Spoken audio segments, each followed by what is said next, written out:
Est-ce que tu as toutes les infos pour bien entamer l'arc le plus attendu de One Piece? Dans cette vidéo, on va voir tout ce qu'on sait d'Elbaf. Que ça soit sa localisation, des infos sur les géants, leur culture, leur rapport avec le monde de One Piece, leurs ennemis et leurs alliés. C'est le prochain arc à venir et ça fait 25 ans qu'Oda parsème des indices dans les 1000 derniers chapitres. Mais avant ça, on va répondre à la question pourquoi c'est l'arc le plus attendu.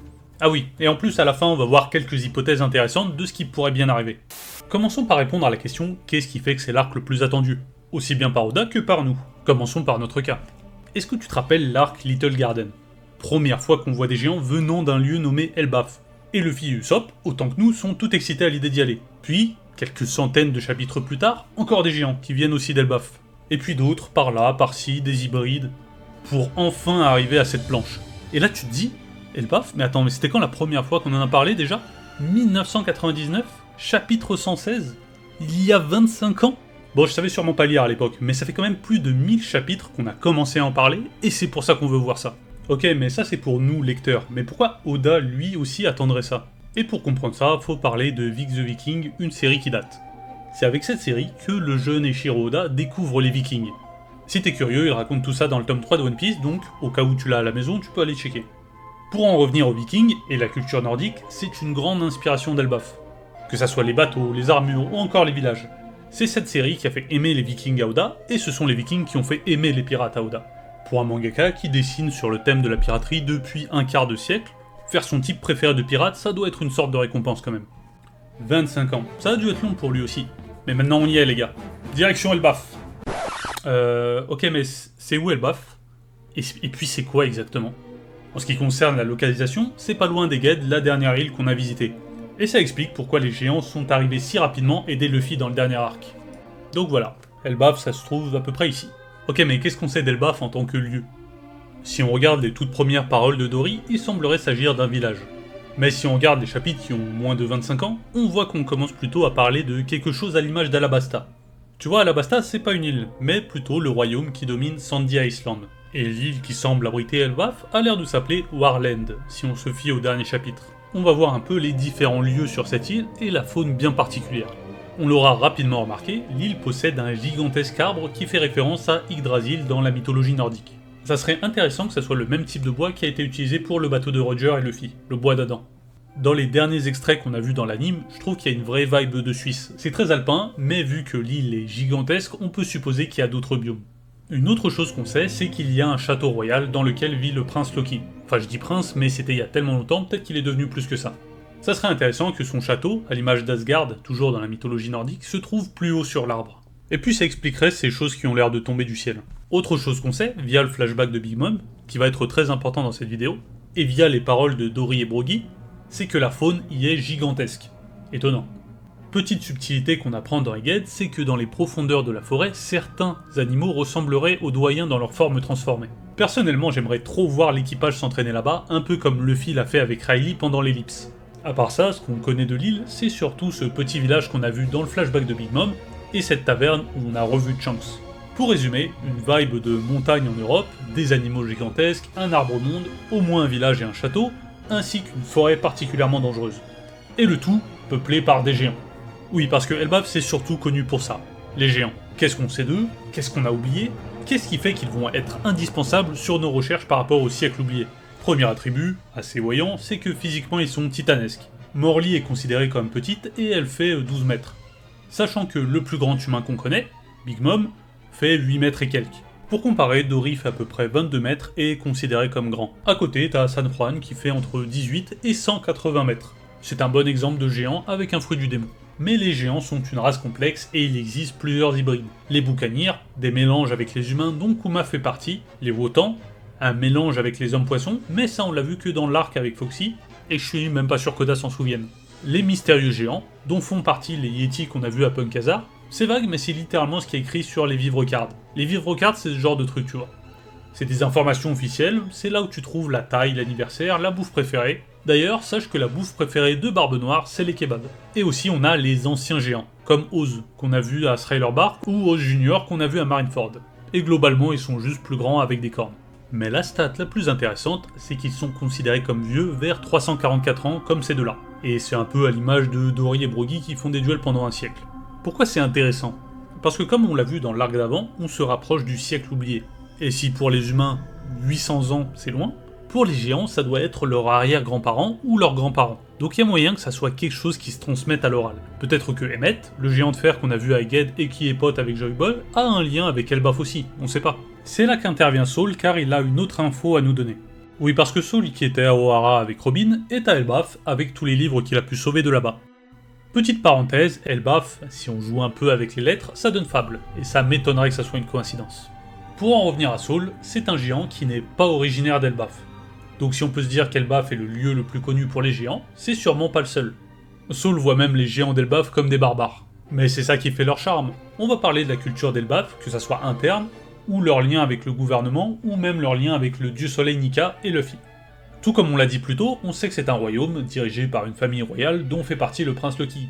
Est-ce que ça va être des alliés ou des ennemis? C'est une bonne question et il n'y a pas assez d'indices pour pouvoir en décider. Les géants, comme la plupart des peuples hors gouvernement mondial qu'on a pu voir dans les arcs précédents, sont un peuple de guerriers. Peut-être qu'on va avoir le droit à un tournoi ou quelque chose comme ça pourrait être marrant. Mais cette culture du combat, cumulée avec leurs caractéristiques physiques titanesques, font qu'ils sont enviés.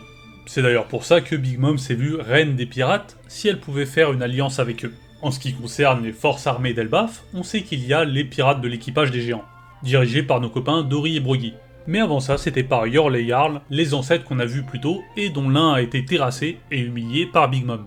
Ouais, elle lui a vraiment pas fait subir la mort honorable souhaitée par les Vikings. Ajrudin, qu'on a vu à Dressrosa, lui forme le nouvel équipage des géants, avec parmi lui, le géant qu'on a vu à Shabondi avec Riley et la fille qui jouait avec Big Mom pendant son flashback.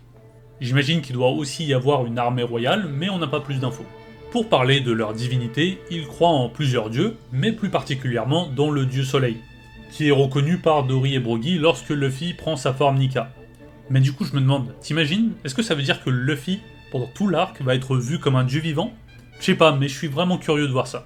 En tout cas ce qui est sûr, c'est qu'il y a vraiment tout un culte autour du soleil. Et ça, il le montre en jeûnant par exemple. Ce qui a notamment produit un petit incident durant le flashback avec Big Mom. Maintenant qu'on a vu leur culture, essayons de voir comment la force la plus puissante de One Piece est vue par le gouvernement mondial. Parce que le gouvernement ne peut pas les maîtriser, mais ça n'empêche pas de les envier et d'essayer de reproduire leur force de plusieurs manières. Est-ce que tu te souviens des Numbers qu'on a vus sur Onigashima, l'île de Kaido? C'est une tentative de vouloir reproduire des géants anciens. Ou encore, tu te rappelles les enfants de Punk Hazard? Pareil, tentative de vouloir reproduire des géants.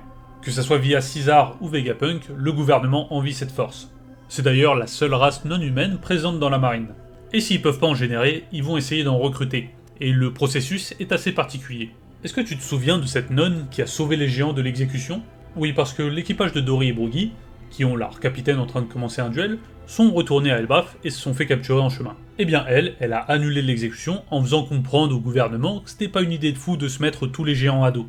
Elle en a profité pour utiliser son fruit, qui appartient maintenant à Big Mom, pour faire croire qu'elle était une élue du soleil et gagner la confiance des géants. Car on l'a vu plus tôt, il y a un petit culte autour du soleil. Son but avait l'air noble, vouloir faire rire main dans la main les races du monde entier, ce qui rappelle un certain Nika, tout ça pour au final être une trafiqueuse d'enfants et en envoyer à la marine via le Cypher Pole. Ce qu'elle a réussi à faire avec un géant, le fameux John Giant, et peut-être même cette escouade de géants qu'on a vu à Marineford. Bon, décidément la plupart des infos sont dans le flashback de Big Mom. C'est pas pour rien, parce qu'elle est devenue au final l'ennemi principal des géants à notre connaissance. Et on va revoir pourquoi. De 1, parce qu'elle a mis feu à un village pour des semlas, qui, petite anecdote culinaire, est une pâtisserie qui existe vraiment et est d'origine suédoise. Puis en parlant de manger, elle a mangé Mother Caramel et peut-être le reste de l'orphelinat. Mother Caramel qui, pour rappel, était respecté des géants pour en avoir sauvé tout un équipage.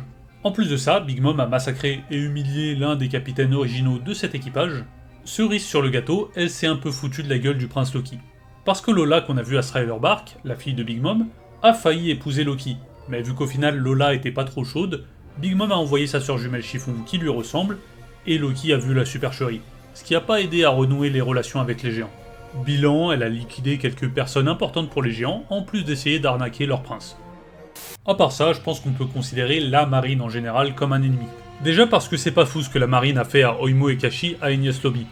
Pour rappel, ces deux-là recherchaient leur capitaine, ces deux gogols étaient encore en train de faire leur duel à l'autre bout du monde. La marine a fait croire qu'ils libéreraient les deux capitaines en échange de 100 ans de service. Mais heureusement, Sogeking leur a dit la vérité. Si on doit parler des alliés, je pense que Usopp et les chapeaux de paille sont clairement des alliés des géants. Ou au moins de leur équipage. Bien qu'Ajrudin, qui est maintenant dans la flotte de Luffy, ait travaillé pour Baggy pendant un moment, je pense pas qu'on puisse considérer Baggy comme un allié. A l'inverse, ce qui est certain, c'est que récemment vu dans l'anime, Dory et Brogy, les capitaines des géants, sont d'anciens amis de Shanks. D'ailleurs en parlant de Shanks, il a l'air d'être parti. Est-ce qu'il est toujours là, ou est-ce qu'il a laissé un message à Luffy en mode « on se revoit plus loin ». Si on continue sur les hypothèses, tu penses qu'il reste combien d'îles encore après Elbaf? Parce que dans le cas où il laisse un message pour se dire on se revoit plus loin, est-ce que plus loin c'est Roadstar, la fameuse dernière île, ou est-ce qu'il y a d'autres îles entre temps? En parlant de Roadstar, Kid qui a donné les poneglyphes à Shanks il y a pas si longtemps a coulé pas loin d'Elbaf. Est-ce qu'il est encore vivant? Est-ce qu'on va le retrouver échoué sur une plage? Et si oui, ça pourrait être intéressant, parce qu'il a vaincu Big Mom sur Wano. Est-ce que les géants vont le considérer comme un héros? En vrai, il y a tellement de questions et de silhouettes mystérieuses dans cet arc. Enfin, comme tous les arcs, tu me diras. En vrai, ce que j'attends le plus, c'est vraiment la réunion Robin-Saul. Même si je suis curieux des personnages du royaume qu'on connaît pas du tout, et de voir leur chara-design. Que ce soit leur tenue ou leur apparence en général. Parce que vu qu'on a Loki, est-ce qu'on va avoir le droit à Thor? Est-ce que Odin, ça va être le fameux personnage avec un cache-œil que Oda a teasé? Et aussi, est-ce qu'on va avoir tous les types de géants sur l'île? Genre, t'imagines, alors sur votre gauche, c'est là où vivent les anciens géants, sur votre droite, le biome de neige avec les gros Yétis, ça pourrait être marrant. Et surtout, la question que tout le monde se pose, est-ce que Lola va retrouver Loki? Ok, ça personne n'attend, mais vu que Lola est sur Grand Line, c'est possible. Sincèrement, si j'ai un souhait, c'est qu'Usopp ait un moment David contre Goliath. Et que le petit, qui a pas pu suivre Shanks dans la taverne, quand ils ont imité la scène de Luffy, devienne le plus grand fan d'Usopp. C'est ça mon rêve pour Usopp, le futur légendaire guerrier d'Elbaf.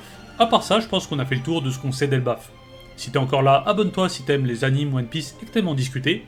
Aussi, dis-moi ce que tu attends de cet arc et si t'as des hypothèses qu'on en discute tous ensemble. Sur ce, à la prochaine!